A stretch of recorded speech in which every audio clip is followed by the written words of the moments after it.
like thousands of SHS in Ghana, but she alone only did their school. Wesley gave only them. They come with a regulation like this.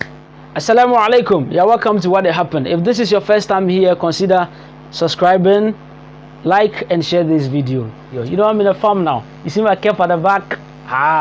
Today we are here to react to the situation in Wesley Girls, where a headmistress prevented a Muslim girl from fasting. You understand? So the parents stormed the school, threatening to withdraw their daughter from the school. And this has become the talk of the day, the talk of the week on social media and on physical sense too.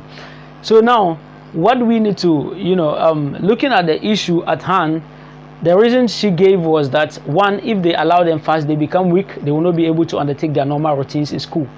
Two, this regulation is not on only Muslims, it's for everybody, you understand?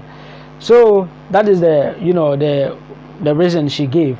So we delve into this, saying that if really Wesley Girls School is not the only school in Ghana here, there are a lot of schools. So if you are coming with this regulation, what is your research? What shows? What is your research? What is your finding? You understand? You need to present a proof. You understand that this is what I've done, and these are the number of so, and these are the number of when they do fasting, they fall. They are not able to undertake their normal routines in school.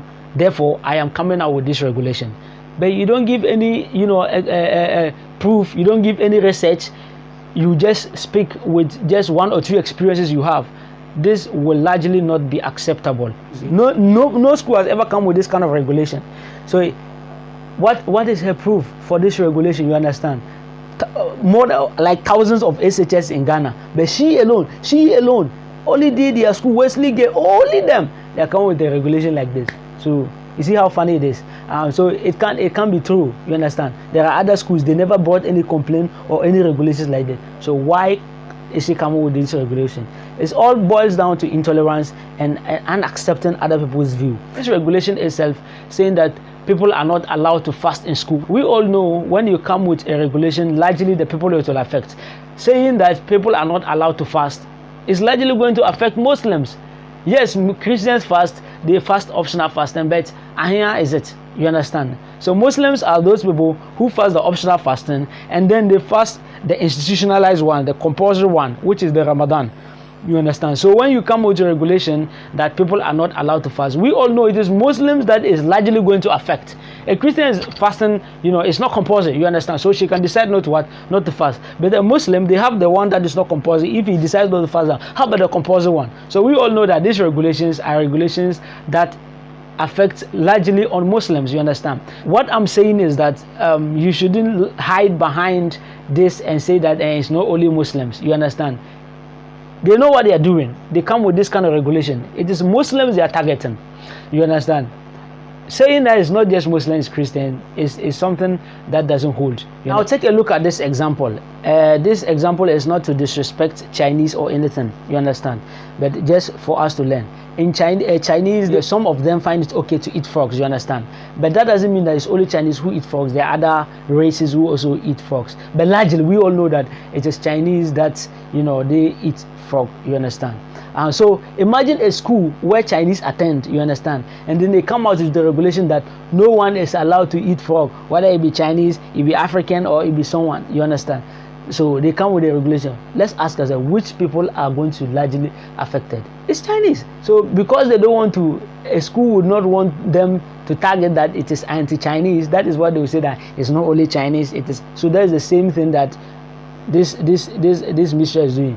This issue of fasting not accepted in school is largely going to be affect Muslims. You understand? So if it is going to affect Muslims, because she doesn't want to come clear that it is Muslims that she is doing it against, she's saying that Christians are also not part. We all know Christians fast, but not as Muslims. You understand? So it's Muslims that is going to be affected. So what I'm trying to say is that respectfully, she should stop hiding behind the main reason that she doesn't want Muslims in school. You understand? Respectfully, she should stop. That she's just hiding behind the reason. She should just come clear that she doesn't accept Muslims, because the reason you are given on a Muslim kid is not true. Because a Muslim at the age of 8, 9, 10, they are fasting. They start learning how to fast.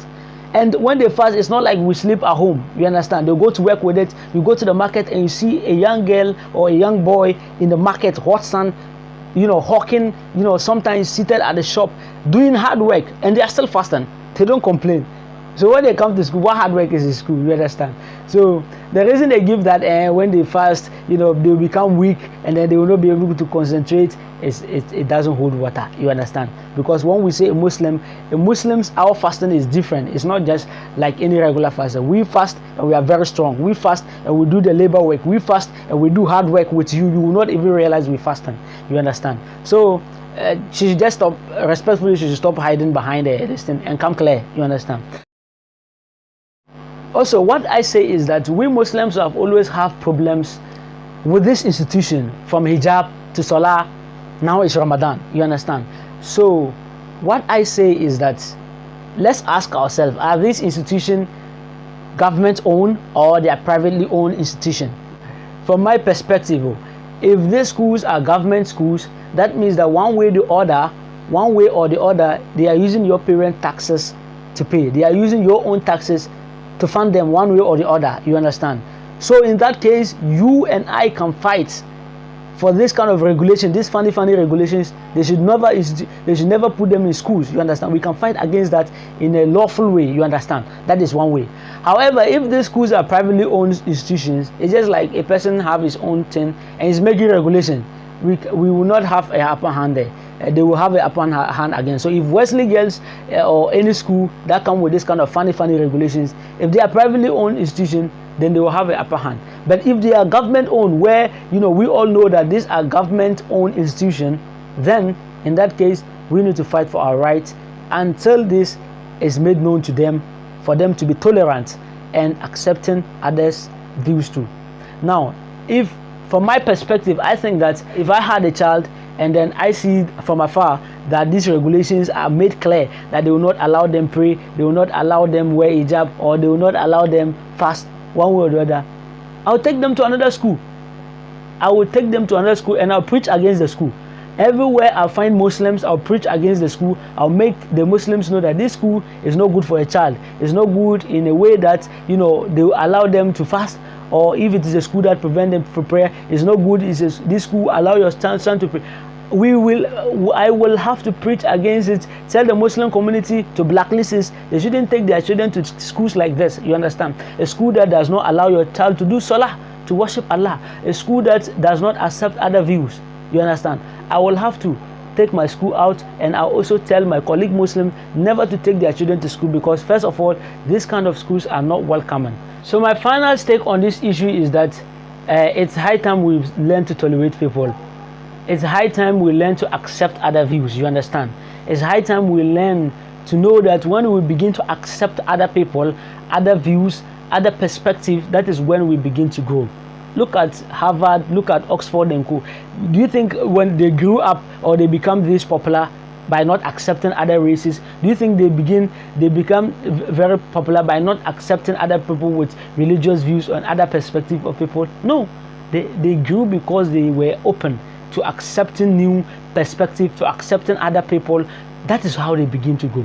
So if you operate an institution where you seek to grow bigger, then you need to open up in a way that you accept other people as far as it is not detriment to you or your institution. Assalamu alaikum wa rahmatullahi wa barakatuh.